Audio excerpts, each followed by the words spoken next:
ستمبر 1970 میں تشدد اور سیاسی بحران کی لہر نے اردن یعنی جارڈن کی ہاشمی سلطنت کو اپنی لپیٹ میں لے لیا۔ یہ ہنگامہ خیز دور، جسے بلیک سپٹمبر کے نام سے جانا جاتا ہے، خود ارادیت کے لیے فلسطینی جدوجہد کی تاریخ کا ایک اہم باب ہے۔ اس افراتفری کے درمیان ایک اور کردار ابھر کر آیا جس نے رونما ہونے والے واقعات میں اہم رول ادا کیا۔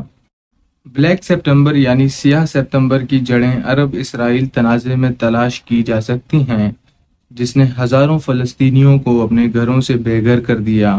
پناہ کی تلاش اور اپنے مقصد کے لیے آواز اٹھاتے ہوئے بہت سے فلسطینیوں نے اردن کا رخ کیا، جہاں وقت کے ساتھ ساتھ اردن کی حکومت کے ساتھ تناؤ بڑھتا گیا۔ 1970 ہی میں یاسر عرفات کی قیادت میں فلسطین لبریشن آرگنائزیشن یعنی PLO نے ایک فلسطینی ریاست بنانے کی امید میں اردن کی بادشاہت کو چیلنج کرنے کی کوشش کی، جس کے بعد فلسطینی عسکریت پسندوں اور اردنی مسلح افواج کے درمیان پرتشدد جھڑپوں کا تبادلہ شروع ہوا۔ اس نازک دور میں پاکستان آرمی اپنی پیشہ ورانہ اور ہنرمند ریپوٹیشن کے ساتھ جارڈن کے بادشاہ حسین بن طلال کی درخواست پر بریگیڈیئر ضیاء الحق کی قیادت میں ایک دستہ اردن روانہ کرتی ہے۔ اس فورس کا واحد مقصد ملک کی اسٹیبلٹی اور آرڈر کو بحال کرنا تھا۔ فلسطینی عسکریت پسندوں کا مقابلہ کرنے میں اردن کی حکومت کی مدد کرنے کا انتہائی اہم کردار پاکستان آرمی کو ملا۔ تقریباً 16,000 فوجیوں پر مشتمل جارڈینین آرم فورسز موبائل فورس نے اردن کے مسلح افواج کے ساتھ مل کر کام کیا۔ فلسطینی باغیوں کو غیر مسلح اور ان کو ختم کرنے کے لیے مشترکہ آپریشنز کیے گئے۔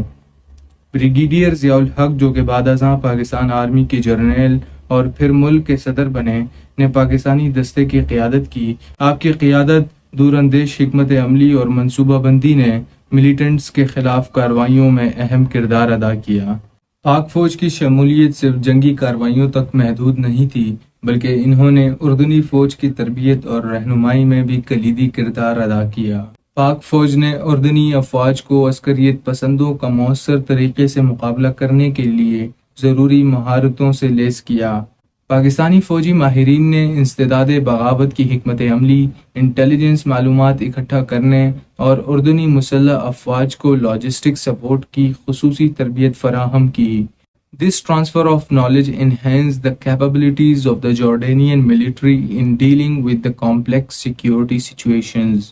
بلیک سپٹمبر کے دوران پاک فوج کی اردن میں موجودگی نے دیر پا اثر چھوڑا۔ پاکستان اور اردن کے درمیان تعاون نے علاقائی تنازعات سے نمٹنے اور امن کی بحالی میں بین الاقوامی تعاون کی اہمیت کو ظاہر کیا۔ اسرائیل کے ساتھ 1948 اور 1967 میں دو ناکام جنگوں کے بعد فلسطینیوں کو اپنا آبائی وطن ہاتھ سے جاتا نظر آیا۔ کچھ فلسطینی قبضے میں رہنے پر راضی ہوئے، جبکہ باقی پڑوسی ممالک میں پناہ گزیر ہوئے۔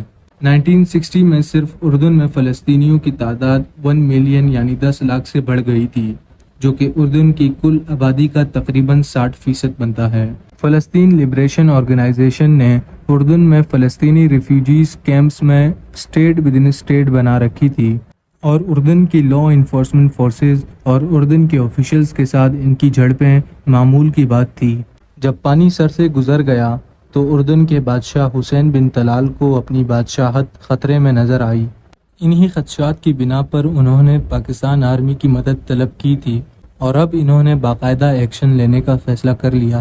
ایک اندازے کے مطابق ان آپریشنز میں 2,000 سے 25,000 تک فلسطینیوں کو موت کے گھاٹ اتارا گیا، اور انہی قتل و غارت کے بنا پر اسے بلیک سپٹمبر کہا جاتا ہے۔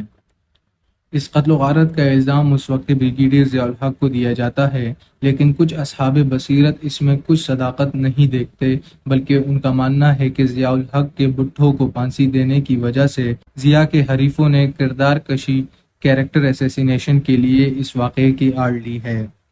بلیک سپٹمبر پر بہت سے لوگوں کی مختلف آراء ہیں، اور لوگ اسے مختلف زاویوں سے دیکھتے ہیں۔ البتہ یہ بات تو طے ہے کہ اردن نے فلسطینی کیمپس پر دھاوے بولے، اور یہ بات بھی تاریخ میں امر ہے کہ پاکستان آرمی نے اس وقت اردن کی فوجی مدد کی تھی۔ بلیک سپٹمبر پر آپ کو انٹرنیٹ پر کئی آرٹیکلز مل جائیں گے، حتیٰ کہ بلیک سپٹمبر پر کئی موویز بھی بن چکی ہیں۔ یہ تھی مختصر سی کہانی بلیک سپٹمبر یعنی سیاہ ستمبر کی۔ اس طرح کی مزید تاریخی واقعات پر ویڈیوز دیکھنے کے لیے میرا چینل سبسکرائب کیجیے تاکہ ایسا ریسرچ بیسڈ کنٹینٹ بنانے کے لیے ہمارے حوصلے پست نہ ہوں۔